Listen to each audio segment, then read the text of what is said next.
before I start the video, I don't know if anyone cares or if anyone saw it that watches me, but like the Pokemon presents that happened like a couple days ago, 2 days ago, this the Raikou.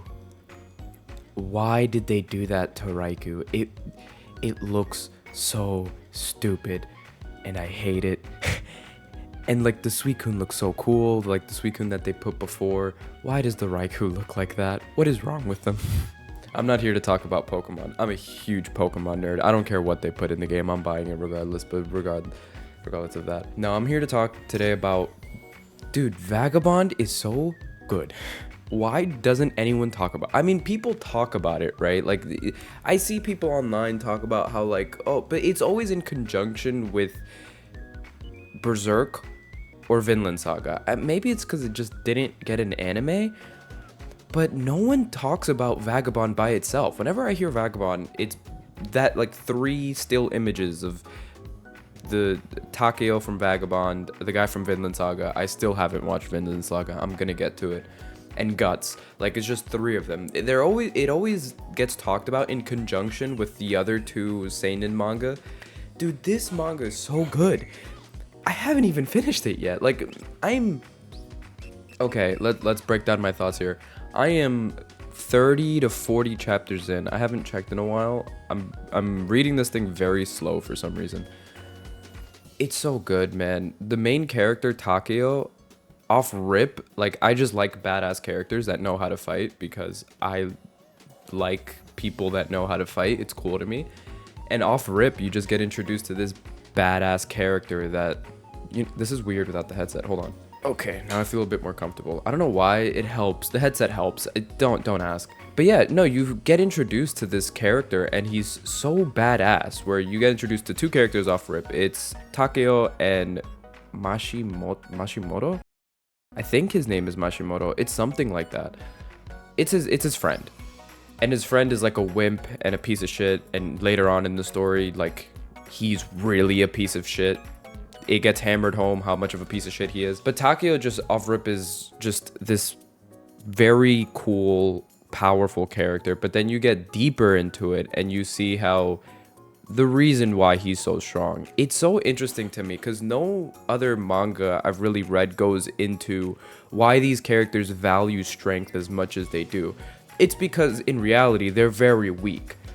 The monk hammers this point home where you're not the strongest person in the village, because previously Takeo can just kill anyone in the village with a fucking wooden stick. It doesn't matter what he has, he's running through everyone.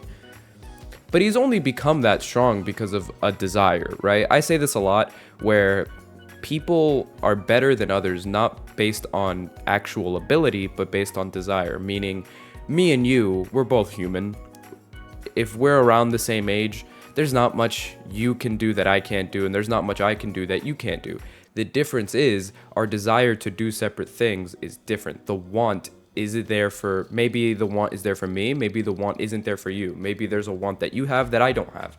Meaning, if I like fighting, and there is a want for me to fight, I will get good at it. It'll happen because I want it. If I really want it, it will happen. But I don't like to cook. I like to eat. I don't like to cook. It would be very cool. My dog just opened my door. It would be very cool for me to know how to cook. It would be a useful skill. I would like to have that skill, but there is no desire for me. Like, there's no deep-rooted desire for me to want to cook. But then again, that desire needs to come from somewhere. There are reasons why cooks are cooks. There are reasons why fighters are fighters. Usually it's insecurity, but let's not talk about that. Actually, let's talk about that. It's usually insecurity. That's what the monk tries to hammer home. There is a reason that you want to be the strongest.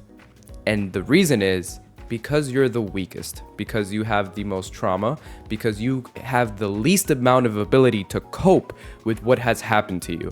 And he keeps hammering this point home to Takeo, where Takeo finally breaks and realizes the reason he wants to become the strongest under the sun, which is such... I know I did this, which isn't making fun of it, it's just quoting it. I don't know why I did this. It's such a hard quote. I want to get that quote tattooed on my body. Strongest under the sun. If you know, most of my friends that know me always hear me talking about how I want to become the strongest, or I want to become stronger than I am right now, both physically and mentally. That's always been a constant goal in my mind. So to have a character that, because of his trauma and because of the way he copes with things, his response is to become the strongest under the sun, just hit home for me so much. That his response to being, well, his response to the feeling of being abandoned, or the feeling of being left out, or the feeling of being alone, is to say that, okay, it doesn't matter if I'm alone or if that no one wants me, because I'll just become more powerful than them. And then once I'm this powerful, there'll be nothing that can hurt me. There will be people that will seek me out because I am the strongest under the sun. They have to come to me. And to have a character that has that goal in mind and then realizes why that goal is there towards the later chapters that I finished, where he realizes that he perverted this idea of being the strongest into just feeling pain itself and masking the emotional pain that he has. Having a character like that, just, dude, I almost cried. Like, just like watching him fight, I almost cried. Like, it hit home so much for me. Maybe for other people it won't be as impactful as it was for me, because I genuinely have the same, well, not to the capacity that he does. I don't murder people to like cope with my trauma. That doesn't happen. But like, in a general sense, his mindset and the way he goes through things, I could relate to it a lot, man. Like, it was so surreal. It was the first time in a manga where I was like, dude, this dude, like, he gets it. Like, he's so real. It was crazy because it was also, how do I put this? Towards the one of the most recent chapters I read, Takeo finally comes to a breaking point where he realizes, oh, I'm not as strong as I thought I was. I am in search for my own death in this getting to be the strongest pursuit, because I cannot cope, because I am not strong enough. So internally, he realized, I've just been looking to die. And that made him feel weak. And the monk told him, hey man, you gotta say it. You gotta say that you deserve to live. Like, only then will you actually get to your original goal of being the strongest, and do it the right way. And dude, it was, I don't know, man. There's been no manga or anime where I get, what is this, 30 chapters in, 30, 40 chapters in, where I'm like, this is it. This is peak. Like, this is, I only haven't read more because I've been a bit busy. I am going to finish it, and best believe I'm making another video.